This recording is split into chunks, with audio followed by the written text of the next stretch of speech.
Terima kasih tim pelayan, silahkan duduk. Dan saya rindu menyapa Bapak Ibu Saudara sekalian. Shalom semuanya. Selamat pagi. Bagaimana kabarnya hari ini?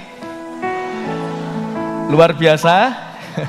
Ya, semuanya luar biasa. Dan saya sangat senang sekali kalau di tengah-tengah kita hari ini ada anak-anak kita yang tadi sudah mempersembahkan pujian. Dan nanti setelah khotbah juga akan ada persembahan pujian dari anak-anak atau siswa-siswi kita dari SD Baptis Pengharapan Surabaya. Saya mau sapa dulu anak-anak ya, yang anak-anak saja yang menjawab ya. Selamat pagi. Terima kasih ya sudah melayani hari ini. Nah, saatnya kita mau dengar firman Tuhan sejenak. Jadi kalau ada temennya yang ngajak ngobrol dibilang, waktunya dengar firman Tuhan. Gitu ya, bisa? Kok nggak ada suaranya ya? Bisa? Baiklah. Bapak Ibu Saudara yang dikasihi oleh Tuhan, saya juga senang sekali hari ini karena saya melihat di sebelah sisi kanan ya, ada Bapak Ibu yang dulu mungkin Bapak Ibu mengenal karena ini PKMB angkatan, saya sebutnya global saja, 80-an begitu ya. Nah, silahkan boleh berdiri supaya bisa dilihat oleh jemaat ya. Tidak usah sungkan-sungkan ya. Loh, ada Bu Yuyun yang lain, silahkan ya. Silahkan duduk lagi ya. Terima kasih Bapak Ibu yang sudah beribadah pada pagi hari ini. Kemarin ada kurang lebih berapa? 15-20 ya. Ada acara reuni ya di rumahnya Pak Martin kemarin ya, di villa di Bukit Mas di Surabaya Barat. Dan bersyukur ada dari Jakarta, ada dari Blora yang hadir dan bisa bersekutu bersama-sama ya. Kita akan membuka kebenaran firman Tuhan dari kitab Mazmur, saudara. Mari kita membuka bersama-sama. Mazmur nomornya 127, ayat yang sangat terkenal, ayatnya yang ketiga sampai yang kelima. Mazmur 127 ayatnya yang ketiga sampai yang kelima. Saya mengajak saudara untuk membaca silih berganti. Saya membaca ayat yang ganjil, Bapak Ibu ayat yang genap yaitu ayat yang keempat. Nanti ayat yang kelima kita akan baca bersama-sama ya. Ya, di slide LED juga sudah tertera Mazmur 127 ayat yang ketiga sampai yang kelima. Saya akan memulai. Sesungguhnya anak-anak lelaki adalah milik pusaka daripada Tuhan, dan buah kandungan adalah suatu upah.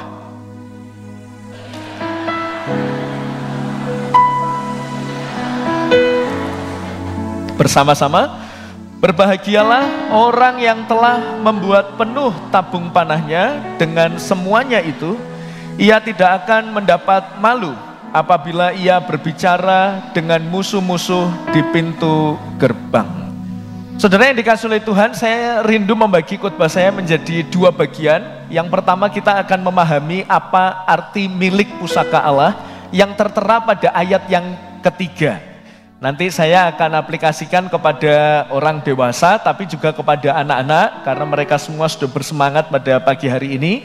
Dan di bagian kedua nanti kita akan membahas tentang tanggung jawab orang tua, untuk bisa mendidik dan mempersiapkan anak-anaknya di dalam iman kepada Tuhan. Nah, saya masuk kepada bagian yang pertama, di mana saya menuliskan di slide LED, anak itu adalah milik pusaka Tuhan. Kalau disebut sebagai anak, sejatinya kita semuanya. Jadi bukan hanya anak-anak yang usianya kecil yang sekarang kita lihat ada di depan, tapi sejatinya kita semua adalah anak-anak. Ada yang berani mengklaim, Pak, saya tidak pernah menjadi anak. Ada? Tidak mungkin ya, karena kita semua lahir ke dunia ini kan tidak lewat batu yang pecah ya, tapi lewat rahim ibu kita ya, perempuan. Jadi kita pasti adalah seorang anak. Bahkan sekarang mungkin ada yang di tengah-tengah ya, kita punya anak tapi kita juga masih menyandang status anak. Jadi firman di poin yang pertama ini relevan untuk kita sekalian. Nah, menariknya apa yang dimaksud dengan kata milik pusaka Allah? Saudara, di dalam teks Ibrani, milik pusaka Allah itu berarti sebuah warisan atau sebuah pemberian yang baik dari Allah. Itu arti kata milik pusaka Tuhan. Jadi ini menunjukkan bahwa kita semuanya, anak-anak, itu adalah pemberian dari Allah. Bukan hanya hasil kerja keras manusia, bukan hasil proses biologis yang dilakukan oleh manusia. Apakah itu betul? Betul, sarananya memakai manusia. Tetapi di dalam kerangka spiritual kita bisa melihat bahwa setiap kita yang ada di dunia ini, kita semua ini adalah sebuah pemberian dari Allah kepada orang tua kita. Jadi dari sini kita juga bisa melihat bagaimana begitu berharganya saya dan saudara, karena tidak hanya pemberian, tetapi pemberian yang berharga. Kalau kita melihat di dalam konteksnya, yaitu ayat yang pertama dan yang kedua itu cocok sekali. Karena ayat yang pertama dan ayat yang kedua itu bicara soal otoritas Allah. Ya saudara, kalau membaca bacaan di hari Jumat akan memahami.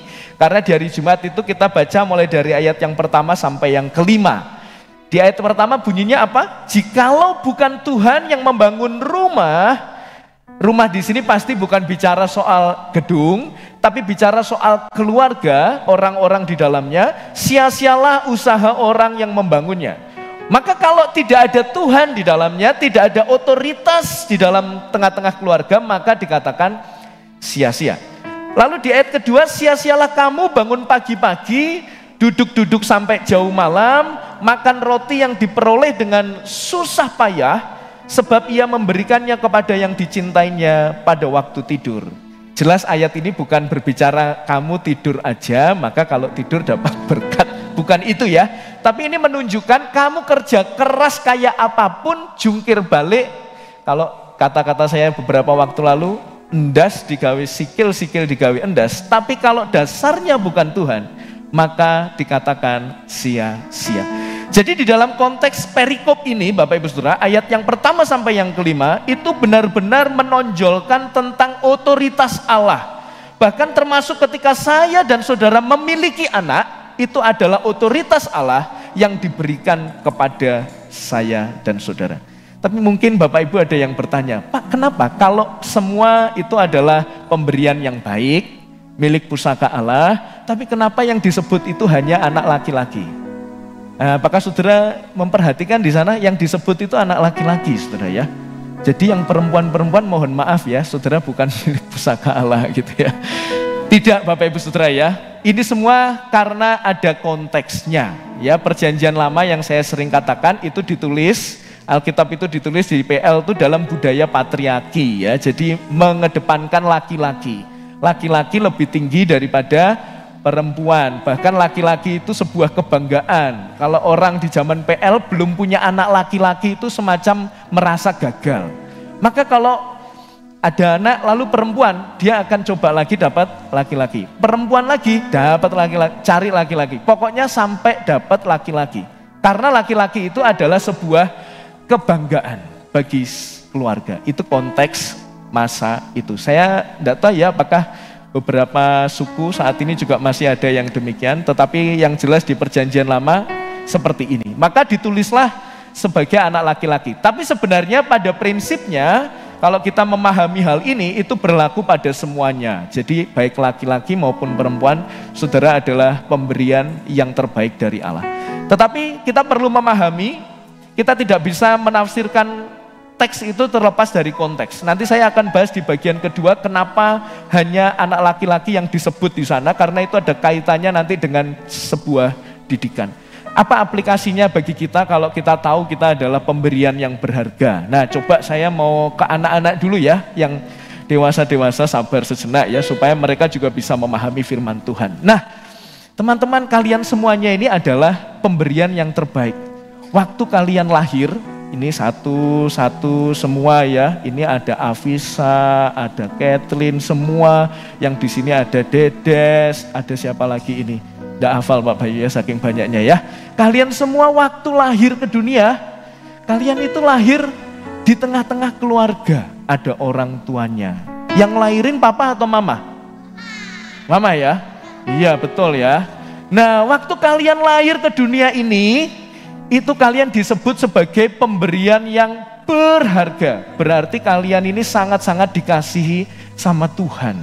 Makanya ingat ya, kalau ada orang-orang atau temennya yang ngejek, wah kamu ini, mungkin apa biasanya kalau bully-bulian itu kalian ngejek apa?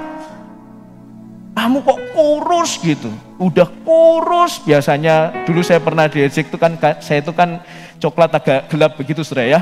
Kamu udah kurus, hitam gitu ya. Nah saudara, teman-teman gak usah didengerin ya. Kenapa? Karena Tuhan sendiri yang menciptakan kalian bilang kalian adalah pribadi yang berharga ya. Anak-anak yang berharga berarti sangat dikasihi oleh Tuhan ya. Maka tidak usah minder, wah ini teman saya bilang gini. Atau mungkin teman-temannya kalian merasa, oh kok saya nggak sepintar teman-teman yang itu ya. Itu suaranya bagus, nilainya bagus gitu. Ingatlah ya, Tuhan membuat kalian berharga, pasti kalian punya kelebihan masing-masing. Oke, jadi katakan kepada kanan kiri, coba disenggol kanan kirinya, terus bilang, kamu berharga di hadapan Tuhan. Ya, coba yang keras. Kamu berharga. Ya. Sip, tos dulu. Oke.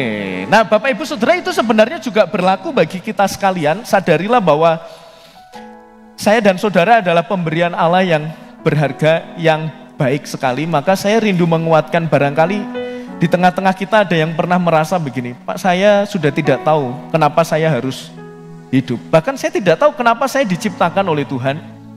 Bahkan saya juga sering bertanya kepada Tuhan, kenapa saya ada di tengah-tengah keluarga ini. Keluarga saya sesungguhnya tidak menginginkan saya. Bahkan mungkin kita pernah merasa di masa kecil kita, atau bahkan itu terbawa sampai saat ini, bahwa saya itu lahir dari sebuah kecelakaan. Saudara pasti tahu tanda kutip kecelakaan ya. Saya tidak diinginkan oleh orang tua saya, dari kecil saya tidak pernah dirawat oleh orang tua saya. Tapi saat ini saya ingin mengatakan kepada saudara, barangkali dunia bisa menjudge saudara sedemikian rupa. Tetapi firman Tuhan memberitahu kita bahwa tidak ada satupun manusia yang diciptakan Tuhan dengan kebetulan. Tidak ada satupun manusia di muka bumi ini yang diciptakan Tuhan dengan maksud yang buruk. Tidak ada satupun manusia di muka bumi ini di mana Tuhan tidak memandangnya berharga. Itu sebabnya kalau saat ini kita ada dan pernah ada di titik-titik di mana kita lemah dan tidak memiliki pengharapan oleh karena berbagai macam hal yang tidak dapat kita mengerti, kita bisa mengingat apa yang dikatakan oleh firman Tuhan, bahwa saudara adalah pribadi yang berharga. Barangkali tetangga saudara, rekan kerja saudara memandang rendah saudara, siapapun memandang rendah saudara, bahkan mungkin kata-katanya saudara masih ingat sampai saat ini, bagaimana dia menjelekkan kita, bagaimana dia merendahkan kita dengan kata-kata yang tidak pantas. Tetapi ingatlah saudara, bahwa saudara adalah pribadi yang berharga di mata Tuhan. Bagi orang tua, nanti saya akan masuk kepada bagian yang kedua. Bagi orang tua, ingatlah saudara itu bukan yang punya anak-anak ini. Saudara coba ingat nama anak-anak saudara. Bisa nggak saudara berkata, iya, si A, B, C ini bukan milik saya, tapi adalah miliknya Tuhan. Kita ini bukan pemilik, tapi kita itu disebut sebagai pengelola. Maka tugas utama kita sebenarnya adalah bagaimana anak ini mengenal dan mempercayai bapaknya yang sejati, sang pemilik kehidupannya. Bapak Ibu Saudara yang dikasihi oleh Tuhan, seharusnya tugas kita sebagai orang tua itu adalah mendidik anak. Tapi bukan untuk jadi penerus bisnis keluarga kita, bukan melanjutkan cita-cita saudara yang tidak tercapai, bukan menjadi piala yang dapat dipamerkan, tetapi tujuan kita mendidik anak-anak kita, supaya anak-anak kita bisa jadi alat kemuliaan bagi nama Tuhan. Saudara, banyak orang tua yang masih berpandangan bahwa kalau saya dulu gagal menjadi beberapa profesi yang mungkin saudara bisa sebutkan sendiri, maka saya harus membuat anak saya melanjutkan cita-cita saya. Atau bahkan kalau saudara punya bisnis yang besar, saudara ingin anak-anak saudara melanjutkan, apakah itu salah? Tidak. Tapi kalau tujuan utama saudara, fokus saudara, bukan memperkenalkan mereka kepada sang pemilik kehidupannya, tapi semata-mata hanya ingin meneruskan bisnis saudara, berarti ada yang salah dari cara didik kita. Saudara yang dikasihi oleh Tuhan, anak kita juga bukan piala, di mana tugas dia adalah seperti piala yang harus kita pamerkan kemana-mana. Setiap ketemu orang kita harus memamerkan dia. Maka kalau kita punya pandangan yang demikian, ketika anak kita gagal, percayalah, kita pasti akan menjadi pribadi yang suka marah kepada mereka. Kita tidak pernah bisa menghargai proses anak kita karena di mindset kita hanya satu, bagaimana caranya dia berhasil dan menjadi piala bagi saya. Supaya waktu saya belanja ke pasar saya bisa cerita anak saya, supaya saya kemanapun saya bisa cerita keberhasilan anak saya. Dan itu bukan tujuan kita mendidik anak-anak kita. Bapak Ibu Saudara yang dikasihi oleh Tuhan, itu sebabnya Yohanes itu bilang ya, kita harus semakin berkurang dan Kristus semakin bertambah. Bahkan ada pujiannya ya Bapak Ibu Saudara. Pujiannya gimana? Dia harus makin bertambah, ku harus makin berkurang. Gitu saudara ya. Kalau kita merenungkan sebenarnya kita tidak hanya harus berkurang. Ada seorang pakar parenting tuh bilang kita harusnya nggak ada sama sekali. Kenapa? Kalau kita masih ada, yang dimuliakan akhirnya bukan Tuhan, tapi kita. Kita harus benar-benar nggak ada Bapak Ibu Saudara. Supaya kalimatnya tidak begini, saya didik anak sampai besar susah payah demi saya. Saya sekolahkan dia tinggi-tinggi supaya saya di masa depan saya bisa aman. Jadi ujungnya saya dan saya. Maka sebenarnya kita harusnya nggak ada.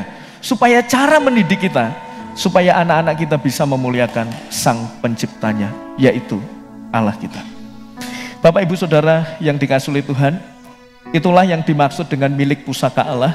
Kita semua adalah pribadi yang berharga, pemberian yang terbaik. Jadi kita harus menguatkan diri kita dengan kebenaran ini, dan di saat yang bersamaan, saudara sebagai orang tua harus memahami konsep bahwa saudara adalah pengelola, bukan pemilik anak-anak. Di bagian yang kedua saudara, saya memberikan subjudul yaitu orang tua mempersiapkan anak-anaknya di dalam Tuhan. Saudara, mari kita baca bersama-sama dengan pelan-pelan ayat yang keempat, saudara ya. Silahkan ada di LED, ada ya. Di ayat yang keempat kita baca dengan keras tapi pelan-pelan ya. 1, 2, 3. Seperti anak-anak panah di tangan pahlawan, demikianlah anak-anak pada masa muda. Saudara, saya ingin bertanya dulu kepada saudara, coba dibaca berulang kali ayat ini. Yang saya lingkari yaitu frase anak-anak. Menurut saudara, yang dimaksud anak-anak di sana itu adalah si anaknya atau bapaknya. Dengan membaca ini, seperti anak-anak panah di tangan pahlawan, demikianlah anak-anak pada masa mudanya. Ini menurut saudara si anaknya atau si bapaknya yang masih muda? Yang anak boleh angkat tangan. Oh iya, pertanyaan saya salah ya. Keren, beri tepuk tangan ya buat mereka, berarti mereka memperhatikan ya. Saya yang salah, pertanyaannya kurang jelas ya. Gak usah angkat tangan deh, nanti susah lagi. Mungkin sebagian besar di antara kita menganggap ini adalah tentang si anaknya yang masih muda. Saya pernah mendengar, dan dulu mindset saya juga begitu, biasanya kita berkata, benar, ini seperti anak-anak muda, biasanya dibuat tema-tema pemuda ya, PKMB gitu ya. Ini anak-anak muda itu seperti anak panah di tangan pahlawan. Kenapa? Karena dia energik, dia bisa satset gitu saudara ya.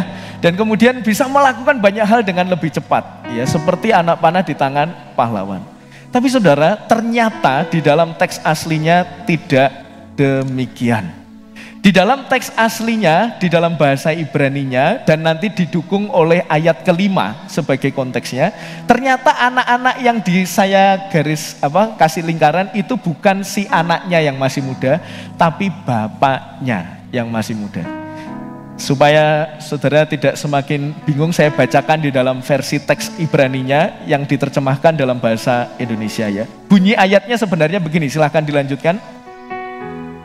Nah, seperti anak-anak panah di tangan pahlawan, demikianlah anak-anak lelaki yang lahir pada masa muda seseorang. Jadi dikatakan seperti anak panah di tangan pahlawan itu ketika seorang bapak yang masih muda sudah punya anak. Maksudnya adalah itu teks firman Tuhannya. Lalu saya berpikir keras ya, apa maksudnya ya? Apakah ini dorongan untuk nikah muda? Dan ini adalah dorongan supaya cepat punya anak gitu ya saudara ya. Apakah itu yang dimaksud? Nah akhirnya kita bisa menemukan itu kalau kita memahami konteks di bawahnya. Yaitu kenapa kok dikatakan sangat baik kalau bapak yang masih muda punya anak. Ini karena konteks masa itu adalah tadi yang pertama soal budaya, anak lelaki itu kehormatan yang akan melanjutkan, mewariskan dan memiliki tanah-tanah bapaknya. Tapi ada konteks kedua yaitu ini ditulis pada zaman itu suka perang, saudara ya. Kalau saudara baca perjanjian lama itu kan perang, bangsa ini perang sama ini, bangsa Israel itu kalau dihitung perang berulang kali. Maka saudara, kalau seorang bapak yang masih muda, lalu sudah punya anak laki-laki, maka kesempatan untuk mempersiapkan si anak ini supaya dia bisa perang, itu lebih banyak waktunya. Jadi ini ada kaitannya dengan konteks masa itu, yaitu peperangan. Dan kalau saudara melihat di ayat yang kelima, itu jelas ada kata perang-perang di sana, yaitu dikatakan berbahagialah orang yang telah membuat penuh tabung panahnya dengan semuanya itu, ia tidak akan mendapat malu apabila ia berbicara, perhatikan dengan siapa? Musuh-musuh di pintu gerbang itu. Bahkan di sana dikatakan apa? Berbahagialah orang yang telah membuat penuh tabung panahnya. Berarti kalau penuh tabung panahnya, anak panahnya satu atau banyak? Banyak. Berarti ini himbauan untuk punya banyak anak, saudara ya, dalam konteks masa itu. Kalau sekarang jangan, karena bertentangan dengan aturan pemerintah ya. Himbauan pemerintah 2 anak saja kan cukup ya. Nah saudara yang dikasihi oleh Tuhan, ini berbicara tentang konteks keluarga masa itu. Kalau punya anak laki itu luar biasa, apalagi kalau bapaknya masih muda, dia bisa siapkan anaknya untuk bisa menjadi prajurit-prajurit perang. Dan lebih baik lagi kalau anak laki-lakinya banyak. Saudara mungkin kalau mau membayangkan, bayangkan saja Yakub. Yakub anak laki-lakinya berapa? 12, saudara. Semua akhirnya jadi suku-suku Israel. Nah saudara, apa pesannya yang dapat kita ambil dalam konteks masa kini? Ini kan penafsiran konteks masa itu, apa pesan bagi kita? Maka saudara yang belum menikah cepatlah menikah, saudara ya. Lalu yang sudah menikah cepatlah punya anak ya. Apakah itu? Jawabannya bukan. Ayat ini tidak bisa ditafsirkan dengan literal atau harafiah. Ada prinsip yang bisa kita pakai, yaitu yang saya tuliskan di slide. Ini adalah tentang bagaimana orang tua itu bertanggung jawab penuh untuk mempersiapkan anak-anaknya supaya mereka dapat menghadapi peperangan, tapi bukan peperangan secara fisik, tetapi peperangan secara rohani. Ini prinsip yang dapat kita ambil. Orang tua harus mendidik dan mempersiapkan anak-anaknya supaya kelak dia bisa menjadi pelaku firman dan tidak tunduk kepada kehendak dunia. Orang tua harus mempersiapkan anaknya supaya anak-anak bisa bersandar kepada Allah, bukan bersandar kepada dirinya sendiri, atau bahkan bukan bersandar kepada orang tuanya, tapi bersandar kepada Allah. Orang tua harus mempersiapkan anaknya supaya dia menghancurkan berhala-berhala di dalam hatinya dan menjadikan Allah satu-satunya pribadi yang ditinggikan. Itu sebabnya fokus kita jangan keliru, Bapak Ibu Saudara ya.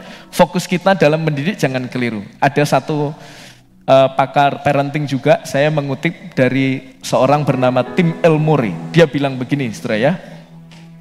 We have to prepare the child for the pet, not the pet for the child. Ya, bahasa Indonesianya yang mudah begini, saudara. Yang harus kita siapkan itu adalah anak kita, bukan jalan bagi anak kita.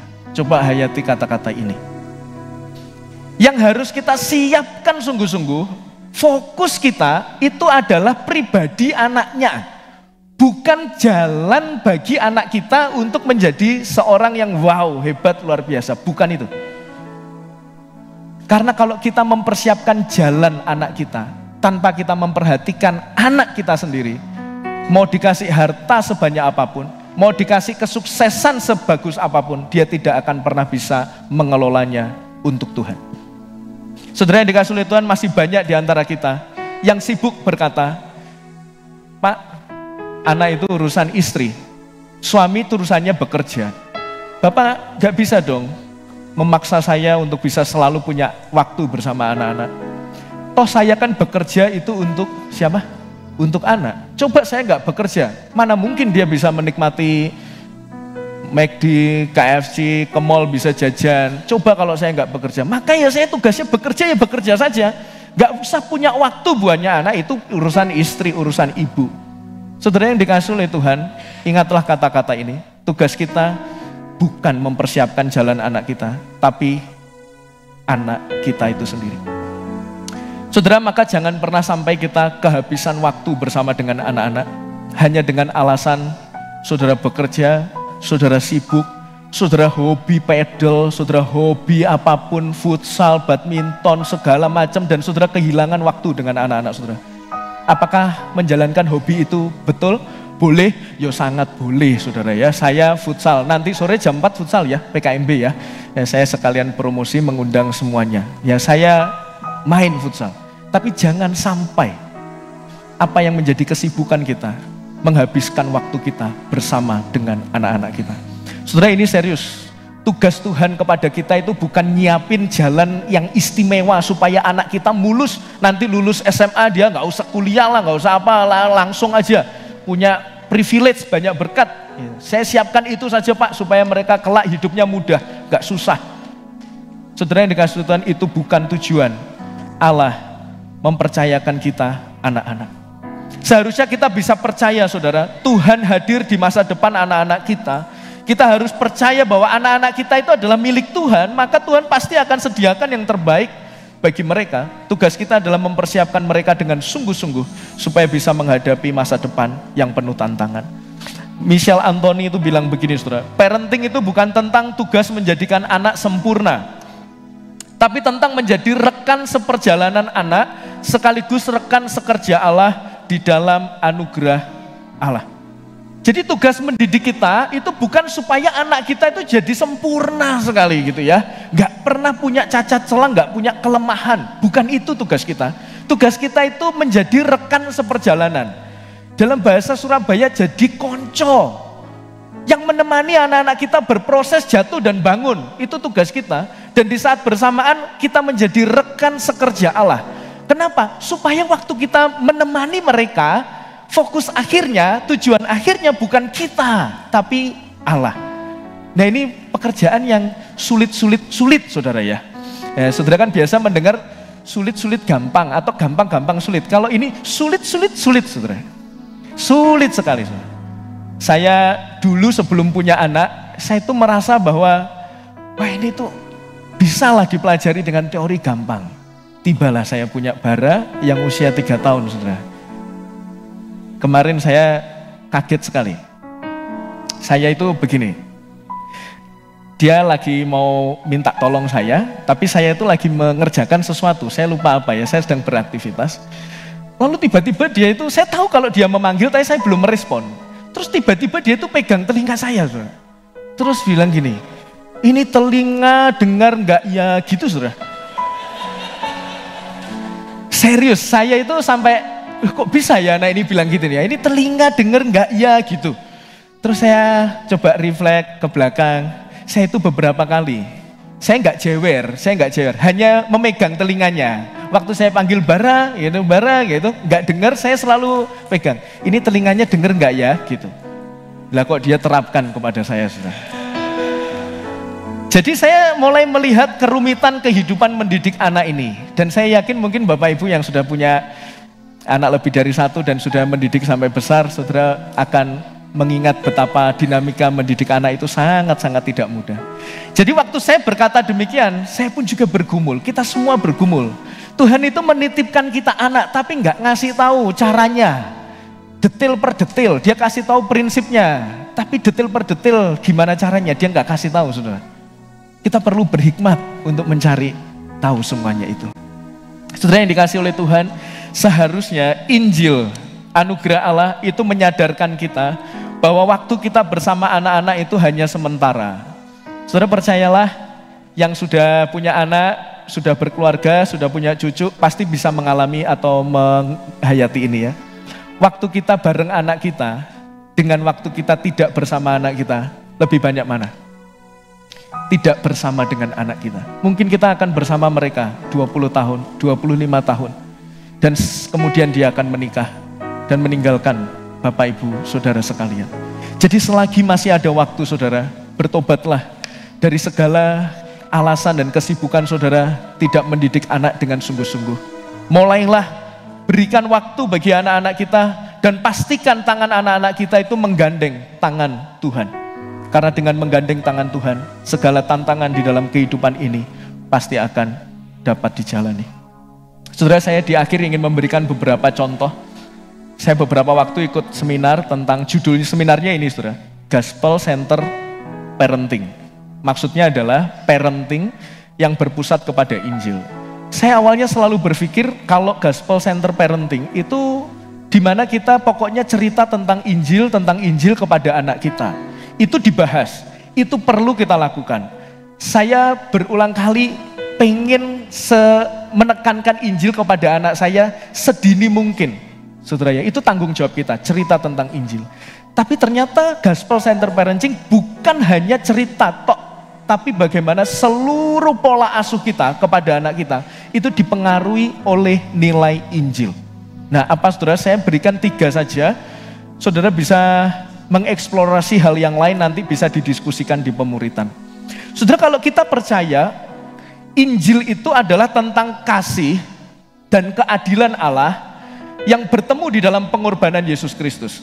Yesus mengasihi kita, tapi Yesus juga adil, dia harus menghukum setiap orang yang bersalah. Maka kasih Allah dan keadilan Allah ini dipertemukan di dalam siapa? Yesus Kristus. Yang dia mati demi memenuhi keadilannya, dia mati untuk menggantikan kita, untuk menunjukkan kasihnya kepada kita. Jadi kalau kita mau konsekuen dengan nilai Injil, maka cara kita mendidik anak harus ada kasihnya, tapi juga harus ada kebenarannya. Harus ada kasihnya, tapi juga harus ada disiplinnya. Karena Allah sejatinya, Allah yang adil, yang mau menghukum setiap orang yang bersalah. Saudara, apa contoh konkretnya?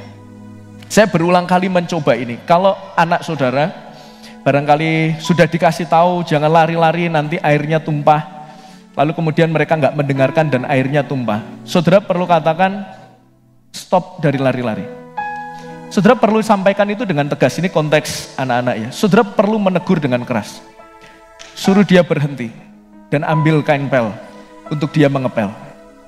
Mungkin saudara sampai di sini bilang, cek kejeme pak, warna anak mbak kon ngepel gitu. Tapi saudara perlu tanamkan itu. Dan saya mulai lakukan itu kepada anak saya. Kalau dia nggak beresin mainan, saya benar-benar marah. Saya bilang berhenti, kalau enggak mainannya papa buang. Tapi di saat saya meminta anak saya untuk memberesi mainan, di saat saudara meminta anak saudara untuk ngepel, saudara juga harus ikut melakukannya. Supaya anak melihat ada kedisiplinan, ada ketegasan, kebenaran harus ditegakkan. Tapi dia juga melihat bapaknya mengasihi dia. Dia melihat bapaknya mau ikut untuk bisa mengepel dan membereskan mainan. Bapaknya mau untuk terlibat merasakan apa yang dia rasakan. Bukankah itu yang Kristus lakukan bagi kita?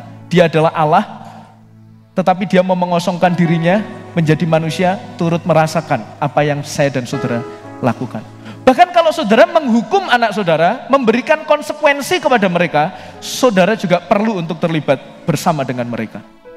Ada pembicara itu bilang, dia punya 2 anak, berantem, lalu dia minta anak dua-duanya itu menghadap ke tembok, lalu kemudian mengangkat kakinya selama 15 menit. Jadi yang di sini anak barep, sini anak ragil, cowok semua, hadap ke tembok, kakinya diangkat. 15 menit. Tapi kemudian yang dilakukan bapaknya adalah berlutut di tengah mereka.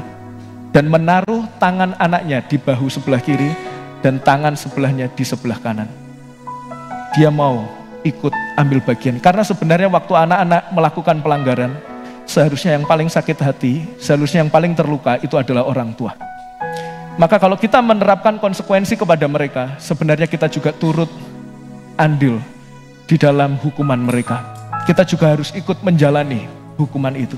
Saudara, kalau saudara melakukan ini, Percayalah, anak-anak kita akan melihat satu keteladanan bahwa papahnya disiplin, menegakkan kebenaran, tapi juga mengasihi dirinya. Kalau kita percaya Injil adalah kekuatan Allah, ya saya pernah bahas 2 minggu lalu ya. Injil kekuatan Allah, maka kita perlu bersandar sepenuhnya kepada Allah. Betul ya? Kita bersandar sepenuhnya kepada Allah. Maka kalau anak-anak kita minta sesuatu, saudara perlu mulai membiasakan berdoa dulu sama Tuhan. Mungkin saudara bisa dengan mudah memberi. Pah, minta ini, pah minta itu, pah minta ini. Saudara bisa aja. Ya ampun, itu sepele, itu mah uang jajan papa sekali di kafe atau mama di kafe gitu. Saudara bisa aja kasih. Tapi saudara mulai perlu melatih mereka untuk mereka bersabar. Berdoalah buat papa mama supaya papa mama ada berkat dari Tuhan. Untuk menunjukkan apa? Supaya mereka nggak bergantung kepada kita. Supaya mereka sandarannya bukan kita, tapi sandarannya adalah Allah. Mereka belajar untuk beriman, mereka belajar untuk berproses. Tapi kalau setiap mereka minta kita kasih, mereka akan bersandar dan mengandalkan kita, Bapak Ibu Saudara. Maka kalau kita percaya Injil adalah kekuatan Allah, seharusnya kita mengajar anak kita supaya mereka bersandar kepada Allah, supaya mereka mengandalkan Allah. Contoh terakhir saudara yang akan menutup khotbah saya hari ini. Injil itu juga bicara tentang cerita yang harus dikumandangkan. Maka seharusnya kita cerita keberhasilan kita, tapi juga cerita kegagalan kita. Tapi jangan hanya berhenti pada keberhasilan dan kegagalan, tapi sambunglah dengan kesetiaan Allah. Contoh saudara ya, saudara bisa saja kan bercerita, papa dulu puji Tuhan dapat ini, sekarang bisa bekerja seperti ini. Jangan hanya berhenti di situ. Kalau berhenti di situ anak hanya akan melihat kerja keras saja. Pokoknya kerja keras, tujuannya uang. Kalau kita hanya berhenti di situ. Tapi mari kita sambung dengan hal apa? Kalau papa sampai saat ini bisa dapat berkat, kamu bisa bertumbuh, itu karena Tuhan yang memampukan. Supaya anak belajar di tengah segala pencapaian ada Allah yang memampukan. Tapi jangan hanya cerita keberhasilan, cerita juga kegagalan saudara.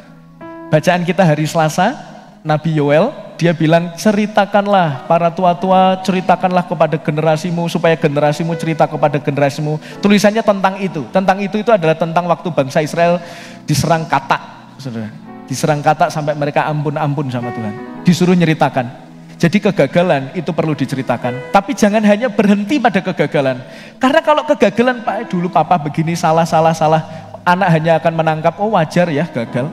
Tapi kalau kita melanjutkan, papa dulu gagal, papa berulang kali melakukan kesalahan, tapi papa memperbaharui hidup, dan Tuhan menjaga papa setia. Kesetiaan yang menopang papa sampai saat ini. Anak akan melihat kesetiaan Allah sebagai pribadi, itulah yang menjadi pedoman hidupnya. Saudara yang dikasihi Tuhan, kalau ini mau didetailing satu persatu, saudara akan luar biasa melihat keindahan Injil yang menjadi pusat cara kita mendidik anak. Waktu saya terbatas, saudara bisa mengeksplorasi. Bayangkan apa itu Injil? Injil pengorbanan Allah. Maka tidak ada salahnya kita berkorban. Mengajar anak-anak kita untuk berkorban bagi orang lain. Mempersembahkan kehidupannya bagi Tuhan. Maka di akhir saya ingin menutup khotbah saya dengan satu kalimat ini. Seharusnya Injil bukan hanya cerita yang dikumandangkan, tapi juga nilai yang melandasi seluruh aktivitas mendidik anak. Saudara yang dikasihi Tuhan, mari renungkan kebenaran firman Tuhan hari ini. Dan tidak hanya direnungkan, tetapi kita juga harusnya melakukan ini dalam hidup kita masing-masing. Saya mengundang petugas, pemain musik untuk bisa